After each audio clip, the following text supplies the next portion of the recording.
You don't lose money in dramatic ways. You lose it in small moments where you try to be good.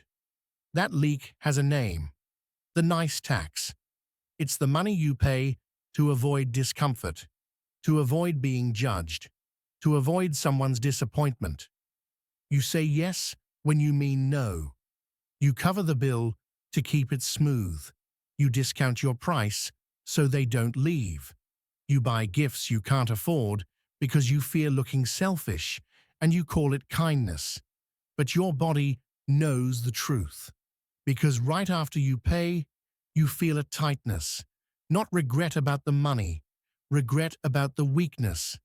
The nice tax isn't a budget problem, it's an approval problem. When approval is your drug, your wallet is the dealer. It feels noble in the moment, until you realize you're paying to be liked by people who won't pay you back. And they always ask again. Notice how it works. Someone asks for a favor with a soft voice. A client delays payment and jokes about it. A friend borrows money and says, "I'll pay you back soon." Your mind sees the risk, but your nervous system hears a threat. If you say no, you lose connection. So you pay. You pay in cash. You pay in time. You pay in energy you could have turned into income. This is why nice people often stay underpaid. Not because they lack skill, because they broadcast a signal. I can be pressured. And pressure is expensive. Stoicism is not coldness. It's self-respect that doesn't need applause. A Stoic understands one thing early. Every yes is a trade. If you don't choose the trade, someone else chooses it for you. Jung would call this a persona problem. You're buying the image of the good one, and your shadow collects the bill later. In resentment, in quiet anger, in late-night spending to numb the feeling. Nietzsche would call it a power mistake. You hand away your leverage to stay liked. Either way, the result is the same. You become the person people assume will bend. So here is the first move that stops the nice tax. You slow down your answer. Not tomorrow. Right now. When someone asks, you don't explain. You don't justify. You don't perform kindness. You use one calm sentence. "Let me check and get back to you." That sentence is a boundary in disguise. It removes urgency, and urgency is how people steal your choices.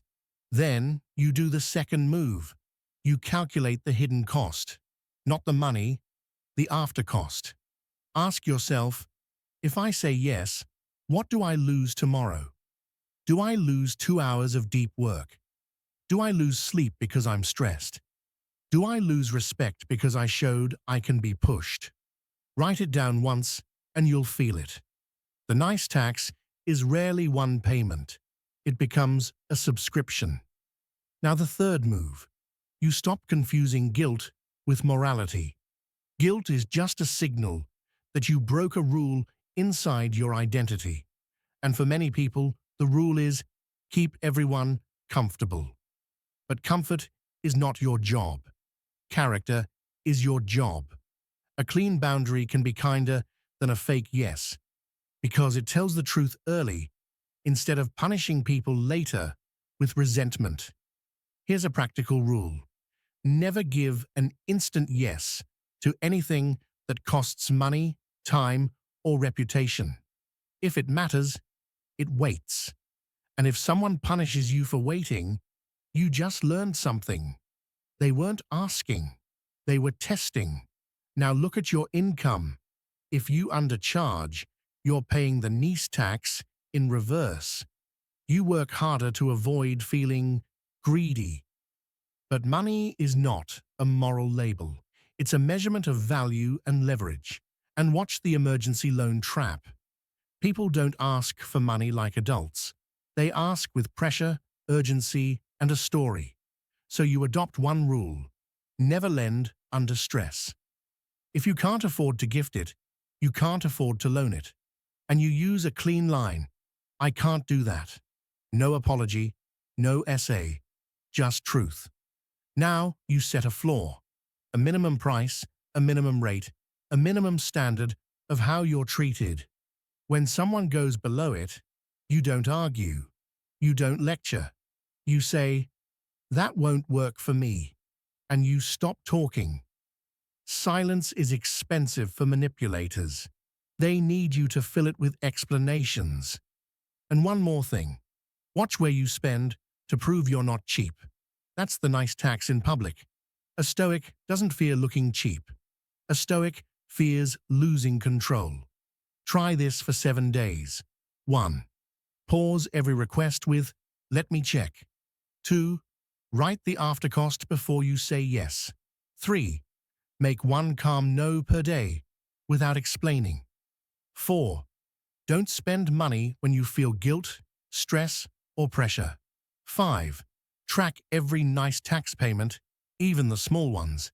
Seeing the pattern breaks the spell, because you can't unsee what it costs. By day 7, something changes. People stop assuming you're available. Your spending slows down. Your time gets quieter.